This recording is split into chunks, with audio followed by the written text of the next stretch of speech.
Hi guys, it's Shyanne, and today I'm going to be talking all about energy, so let's get started. So what is energy? Energy is defined as the ability to do work or to make things move, and the units for energy are joules or kilojoules.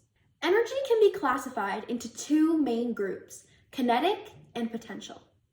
Kinetic energy is the energy objects have due to their motion and can be represented by the following equation, where EK equals 1/2 mv squared, where EK is the total kinetic energy an object has, m is the mass of that object, and v is the speed of that object. Examples of kinetic energy are thermal energy, which is the movement of particles, also known as heat, and sound energy, which also involves the movement of particles.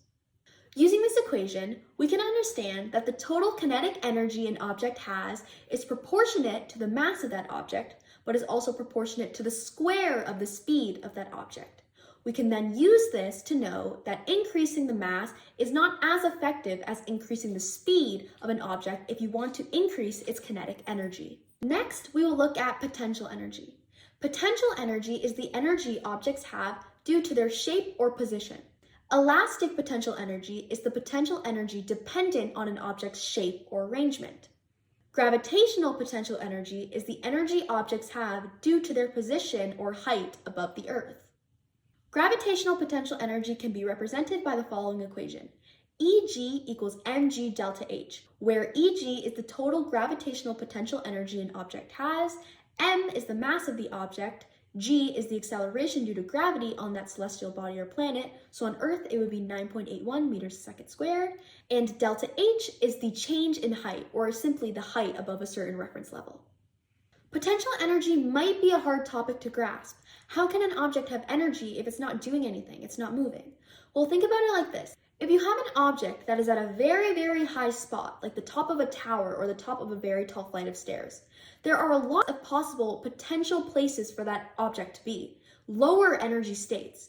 And if we bring that object to a lower energy state, well, energy can't be created or destroyed. That energy must have come from somewhere in order to lose it and go to a lower energy state. Therefore, objects that are higher up above a reference level have higher potential energy. That was a mouthful of words. Basically, I'm just saying if you have an object that is very, very high up, there are lots of other places it could be that are lower energy. So that is what potential energy is.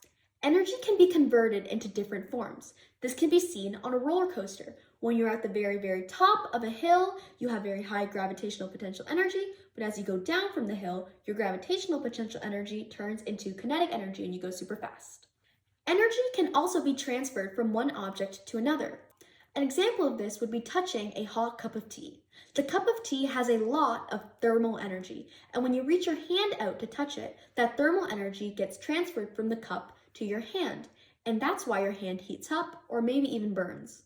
The amount of energy transferred from one object to another is known as work. Work is known as the change in energy, and since it is simply E2 minus E1, the units for work are joules as well. Work is accomplished if a force causes an object to move. Work can be represented by the following equation. W equals F delta D cos theta, where W is the amount of work done, F is the force, delta D is the distance or displacement of the object, and theta is the angle relative to the motion. Theta is really important because most of the time, forces do not act perfectly parallel. Sometimes, yes, they do. If you're pushing a block across a desk and you take your hand and you push it like this, well, yes, your force is this way and your block is moving this way. The force and the motion are parallel. However, this isn't always the case. You can think of someone pulling a wagon. They would pull the wagon at an angle relative to the motion. The wagon would be going this way, but the person would be applying their force to the handle like that. This is important because in the situation of someone pulling the wagon, only the X component of the force is doing the work. Only the X component of the force is parallel to the motion. Theta also helps us understand the sign of the work that has been done, because you can have either positive or negative work. If we substitute the value 0 degrees in for theta, we get a positive value for work, because the cos of 0 degrees is 1. However, if we substitute the value 180 degrees in for theta, we get a negative value for work, because the cos of 180 is negative 1. If we apply a force at 180 degrees relative to the motion, we get a negative value for work. We have taken energy out of the system. Mechanical energy is the sum of an object or system's kinetic energy and gravitational potential energy. The law of conservation of mechanical energy states that the total mechanical energy of a system or object is conserved. It is constant as long as only conservative forces act on the system or object. A conservative force is a force that does work on an object so that the amount of work done is independent of the path taken. Since the amount of work done is independent on the path taken, you could have a rock sitting on top of a hill where one side of the hill is much steeper than the other side of the hill, but both lead to the same level ground. In the absence of non-conservative forces like friction, the boulder will reach the level ground with the same kinetic energy no matter which path it takes, because it starts with the exact same gravitational potential energy being converted into the same amount of kinetic energy no matter which side it goes down. This also means that the rock would reach the ground at the exact same speed. Conservative forces conserve mechanical energy because all they do is convert potential energy to kinetic and kinetic to potential. By doing this, the amount of total mechanical energy, which is the sum of both the gravitational and kinetic energy, never changes.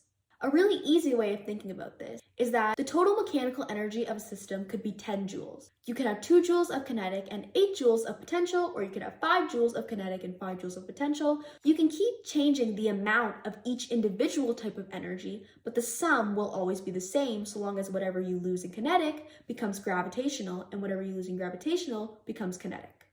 Friction is a non-conservative force because the amount of work done by friction actually does matter on the path taken. If we take that same scenario with the boulder, but we add friction into the picture, the rock going down the steeper side will have had more contact with the grass or whatever surface it's going down, and the friction would have taken energy out of the system, and it would have reached the ground with a smaller amount of kinetic energy. In other words, an increased exposure to the surface between the boulder and the hill it is going down has allowed more time for friction to act on the boulder and to slow it down, making it reach the ground at a slower speed. So in that case, it does matter which side the rock goes down. The work done by a non-conservative force such as friction can be represented by the following equation. WNC is equal to E final minus E initial. The work done by non-conservative forces will always be a negative value because non-conservative forces act at angles of 180 degrees to the motion. This is observed because if you slide a book across a desk this way, the force of friction pushes that way, slowing your object down. The relationship between the amount of work done and an object's potential energy is known as the work potential energy theorem. By exerting a force and causing an object to increase its height above a reference level, increasing its gravitational potential energy has caused work to be done. The same goes for the work kinetic energy theorem. By exerting a force on an object and causing it to move, you've increased its kinetic energy and work has been done. The law conservation of mechanical energy is not as well known as the simple law conservation of energy. The law conservation of energy states that energy cannot be created nor destroyed. It can only change forms or be transferred from object to object. So non-conservative forces like friction cause energy to leave a system as heat. But in the law conservation of energy, it's not saying that friction is causing this energy to disappear. Friction is just changing this energy from one form to another form, which is heat. Next, I want to talk about power. Power is the rate at which work is done, where P is equal to W over T. P is power, W is work, and T is time. Power is measured in the units watts or kilowatts. You may have heard the term horsepower. Horsepower is the British unit for power, where 1 horsepower is equal to 746 watts. We also know that work is equal to change in energy. So power can also be represented as not only work over time, but change in energy over time. Finally, I want to talk about efficiency of energy transformations. An energy transformation is the conversion of energy from one type to another. For example, the internal combustion of a car engine turns chemical potential energy of the gas into kinetic energy of a moving vehicle.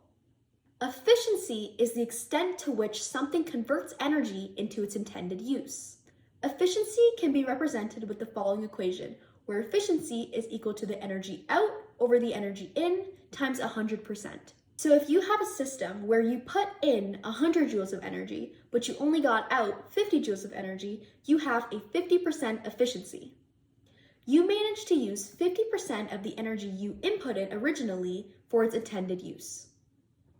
No energy conversion is 100% efficient. It's impossible for cars to convert 100% of the chemical potential energy in the gas all the way into kinetic energy for your car to move. Energy is always lost during energy conversions, and most of the time, it's dissipated as heat. Okay, and that is my explanation on work and energy. I hope you guys found that helpful, and I will see you next time.